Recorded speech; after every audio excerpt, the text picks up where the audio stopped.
we're going to tell you how we met. Allison?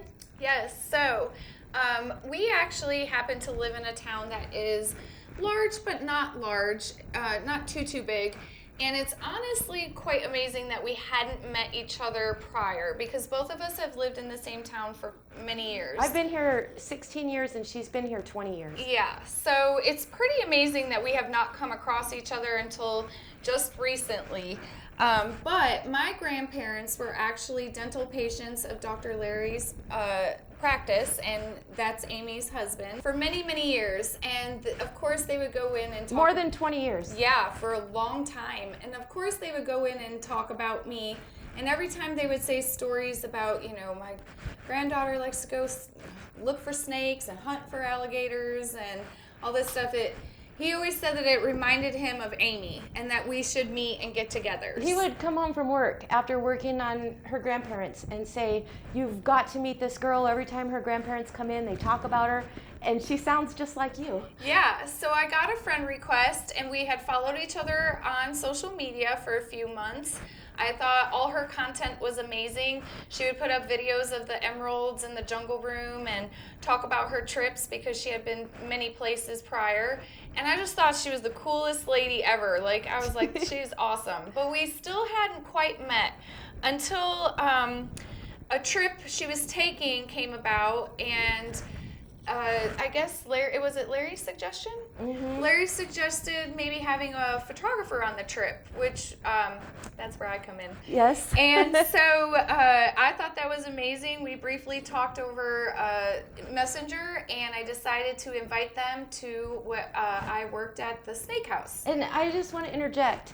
Allison has a degree in wildlife biology, and she's a professional wildlife photographer, a very, very good one.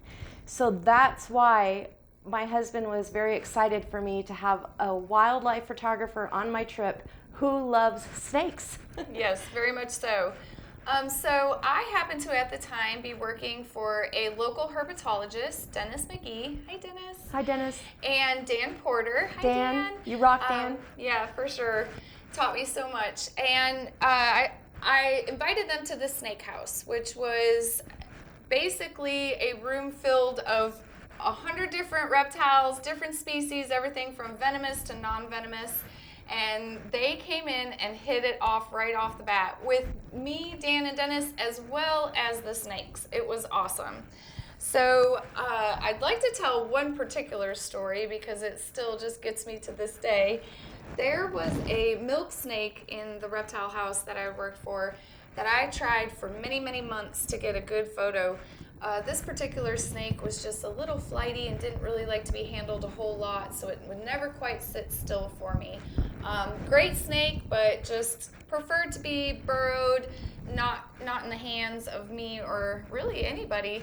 So I handed Larry the milk snake, and I could not believe it. This little snake slithered up his arm, rested on his shoulder at one point, and then slithered back down, rested back on his arm. So content, so happy, did not move, was the happiest little snake I'd ever seen. And it blew me away, because I had been trying for months to do that. And Larry, first time, got it right off That little the animal bat. just fell in love with him. Yes, it was so crazy. And it was even more than him just holding the little snake, but the way this, you guys can see in the picture here, the way he had the little snake resting on his arm, Larry was just talking to everybody for a long time. And the little snake, every time someone would move their hand real fast, the little snake would hide his head behind Larry's arm and peek out. He felt so comfortable. It was so cute. But another cool thing is that Larry had never held a snake in his life until we got these basins. So these were his very first snake experience. So he's not like a snake guy who has handled snakes all of his life. Quite the contrary. And for him to be so comfortable with the animals, he's just, Allison always says he's a little snake whisperer. It's true. And he's great with these guys too. He came in here, got them all down and handed them to us while we're sitting here. He just does a great job handling them. Yeah, really does. So the first time we met was at the snake house, and it was really incredible. Name a couple of the venomous snakes that we got to see. So we have a gaboon viper, we have a puff adder, several different species of rattlesnakes, everything from a timber rattler to a massasauga. We have albino king snakes, blood pythons, Texas rat snakes.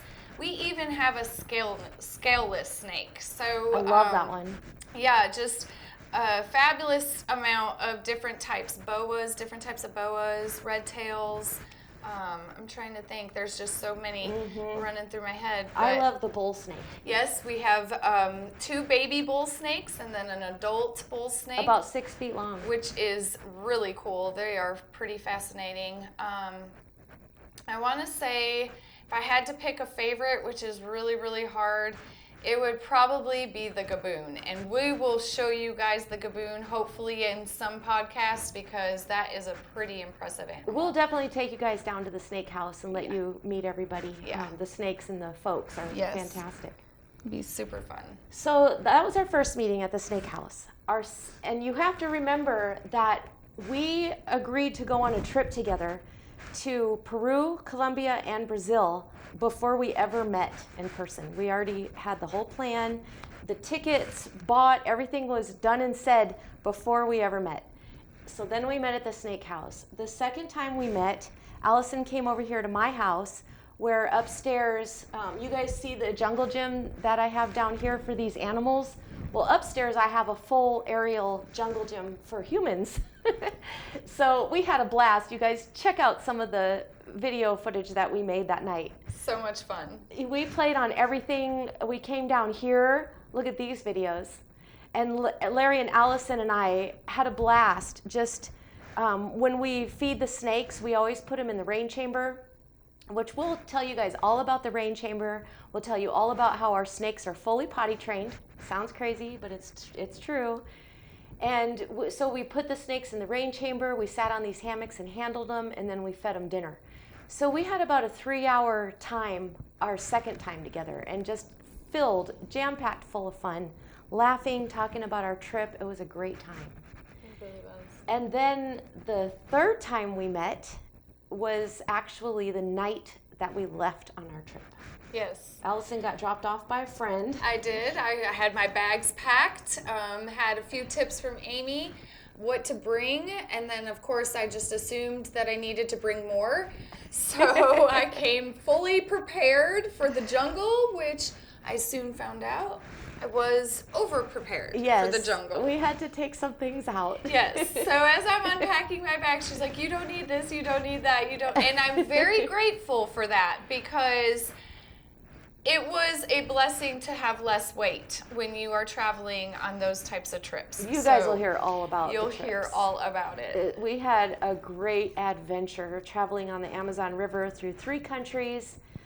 And, you know, it sounds glamorous when we talk about it, but it does not feel glamorous when you're going through it. It's a tough travel, but amazing all the same. And just like every little travel, there's the amazing parts, and then, of course, you have your little hiccups along the way. We have some drama to tell you guys about on another podcast. Yes.